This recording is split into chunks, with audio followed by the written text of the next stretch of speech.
My name is Jarrett Meier. I am the bass player for Triguna and former graphic designer for the band. Longtime friend of the band leader. I drew the logo that we still use to this day, and I made the album covers for our first album and our EP.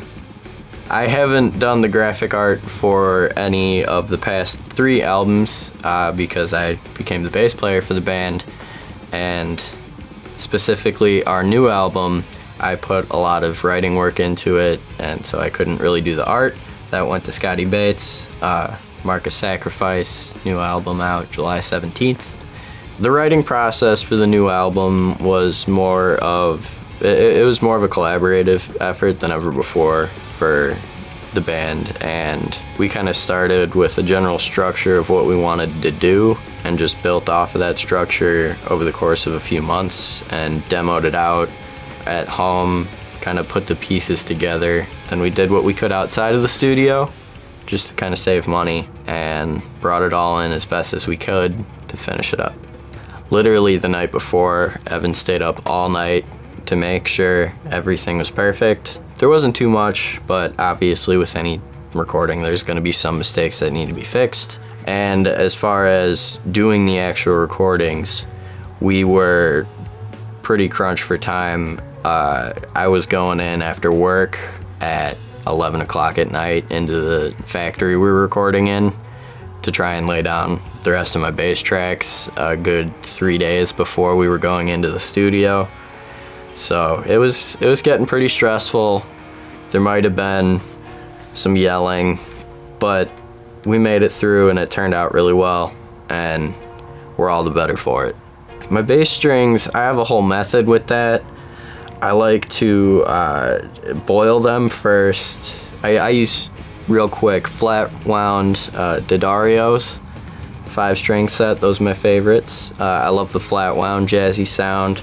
I used tape wounds on the last album, but I like the brighter sound of the flat wounds, the chromes. Like I said, I would boil them, and then what you do next is bury them in the backyard for at least 2 months, because that really lets the sediment get down in there. It's like you're adding extra metal content into your strings, and depending on what region of the world you live in, it can add a different tone to your strings. So us being in the northern Illinois, Chicago suburb area, it's definitely more of an iron kind of sediment, and it just really brings in the metal sound.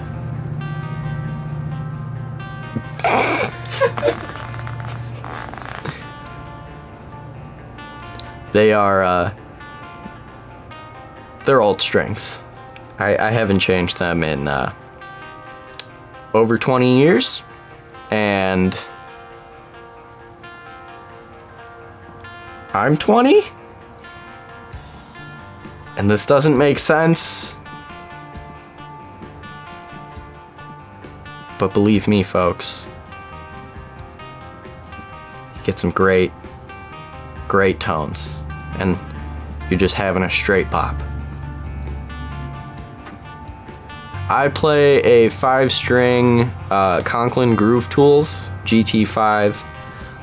It's a discontinued model of basses. It is a subsidiary of Cort, I believe. They're made in the Cort factory. They were. It's a beautiful bass. I can't remember the wood that the body's made out of, but it's this beautiful red stain, transparent. And the neck is a 5-piece of rosewood and purple heart, which you actually can't have a rosewood neck anymore because of certain laws and wood stuff anymore, so it's kind of cool to have that, plus the purple heart just makes it beautiful. And like I said, I play D'Addario flat wound chromes on there.